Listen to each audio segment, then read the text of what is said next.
Bago tayo magsimula, ipopromote ko lang ang aking online shop sa Shopee at sa TikTok, Miss the Queen PH. Meron po tayong mga power bracelets na ako mismo yung gumawa. So meron tayong mga bracelets for attracting money and abundance, mga pampaswerte. And then meron din tayong bracelets for protection, anti-evil eye, anti-inggit, and also for balancing your chakra. Meron din tayong bracelets for intuition, wisdom, courage, communication, clarity, and love. So lahat po ng ating bracelets ay meron ng kasamang pouch, instruction leaflet, and extra string. Ayan, meron din tayong mga intention oils and spell jar for prosperity and protection. So lahat po ng items ay cleansed and intention set na siya specifically to the buyer. So available to sa Shopee at sa TikTok shop. Link on the description. Thank you so much and happy shopping! Sagittarius, hi! Welcome to Mr. Queen PH at ito ang inyong monthly reading for October 2023. This is a general reading, so maaari kayong makarelate, maaring hindi, just take what resonates. And thank you so much sa lahat ng sumusuporta dito sa ating channel. Just a reminder that you have the power to create your own reality, so gamitin nyo lang yung reading na to bilang gabay. Okay, let us see. Ano yung energy nyo, no, Sagittarius, for October? Ano yung energy ng mga Sag? King of Swords. King of Swords is a very cold energy. So, I think more serious type ka ngayong October. Maaring meron kang kailangang pagtuunan ng focus mo, ng attention mo. This can be your career, your studies, no? Or your job, or business. Mas focus ka ngayon sa mga ambitions mo. Yung mga gusto mong ma-achieve for October. So, that's why seryoso ka. Okay, let's see your challenge. Ano yung challenge ng mga Sagittarius? Five of Swords. Five of Swords is about conflict. Pwedeng may misunderstanding. Pwedeng may pag-aaway. Okay? So, maaring magkaroon ng conflict with someone. Maari kasing yung pagiging seryoso is depende kasi rin yan sa pag-take ng ibang tao. Halimbawa, sa'yo normal lang yon na nagseseryoso ka. And sa iba, parang it's kind of offensive, lalo na the way you react, na kapag nag-react ka na masyadong baka maka-offend ng iba.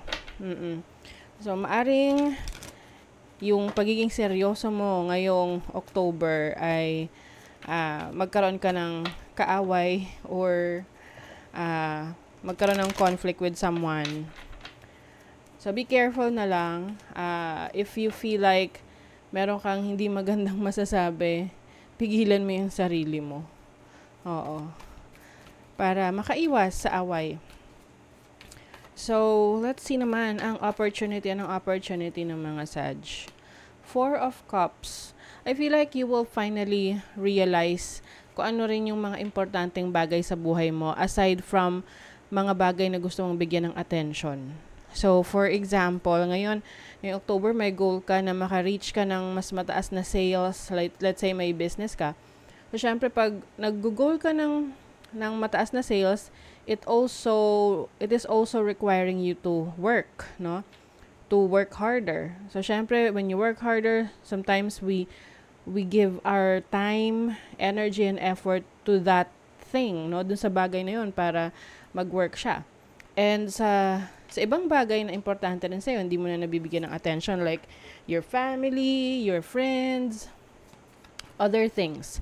So, ngayon, you have the opportunity to finally realize na hindi lang dapat sa isang bagay or tao umiikot yung mundo mo. Okay? Let's see your blessing. Ano yung blessing? The strength. So, as a blessing, you have the courage, the strength, and you have the control over your life. So, ibig sabihin nito, ano man yung challenges na kaharapin mo, ikaw ay may sapat na lakas, no? Para ma-overcome yun. So, let's have another one. Ito yung energy ng iyong kaperahan. For Sagittarius, money. 6 of Pentacles. Wow, maganda to kasi balanced siya. So, ibig sabihin yan, hindi ka magkakaroon ng issue or problema when it comes to your finances, when it comes to your money, kasi yung mga pangangailangan mo, mapoprovide for you. Meron kang kakayanan na magkaroon ng income, no? Magkapera, para masustentuhan or ang tawag doon, sustento talaga. Para matugunan yung pangangailangan mo ng family mo. So, if yung iba naman, kung wala naman kayong work, pwedeng family member yung magbibigay sa'yo ng help or merong nagsusupport sa'yo na family member na willing naman na magbigay sa'yo ng help. Oo. So, let's see naman yung career. Justice. Career, justice energy. So, this is a Libra energy. This is balance, equality, and also truth. So, maaring pagdating sa trabaho mo, you know what you want. That's why you are serious, focused sa trabaho, sa career mo. And you will not take anything less than what you deserve. And you will also not take any BS pagdating sa career mo. Oo, palaban ka. So, sa love naman, tingnan natin sa love. King of Pentacles. You may be dealing with an earth sign, Taurus, Virgo, Capricorn. So, this is someone who's very practical pagdating sa love, no? Someone who is, ang love language niya is to give gifts, to treat you sa mga nice restaurants, fancy places. So, I think sa love, you are well taken care of by your loved ones. This can be your family, your romantic partner. Okay. So, let's see what else for Sagittarius. Pagdating sa all aspects ng life. Okay. Tandem bicycle. May partnership, may collaboration. So, some of you may be working with your partner sa career, sa business. Merong harmony rito eh. So, yung iba naman sa inyo, maaring you have a business with someone. Meron kayong business partnership. So, things are going to go smoothly for you. Meron ding travel, exploration. Okay? Maaring you are trying to figure out different routes or different ways to achieve something, no? Pwedeng sa business, sa career. Pwede rin tong literal na may paplanuhin ka na travel ngayong October.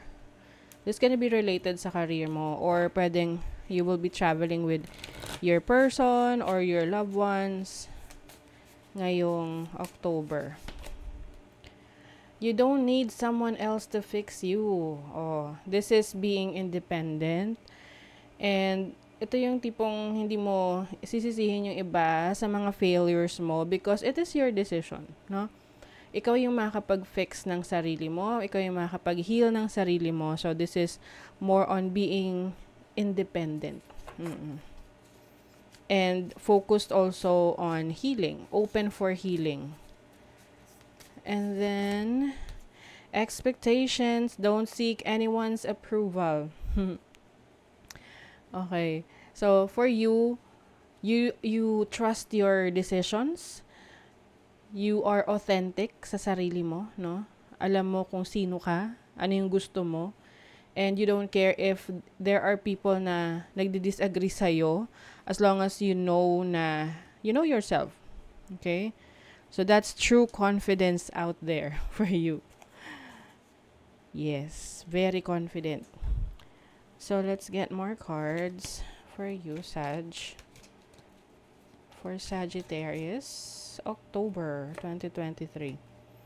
Dealings or relationship with an older man. So, maaring meron kang kailangang i-deal with an older man. This can be your father, or sa family member na older sa'yo, or your partner. And then,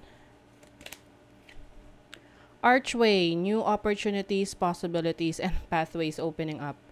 See, like what I mentioned kanina, you might be exploring new path.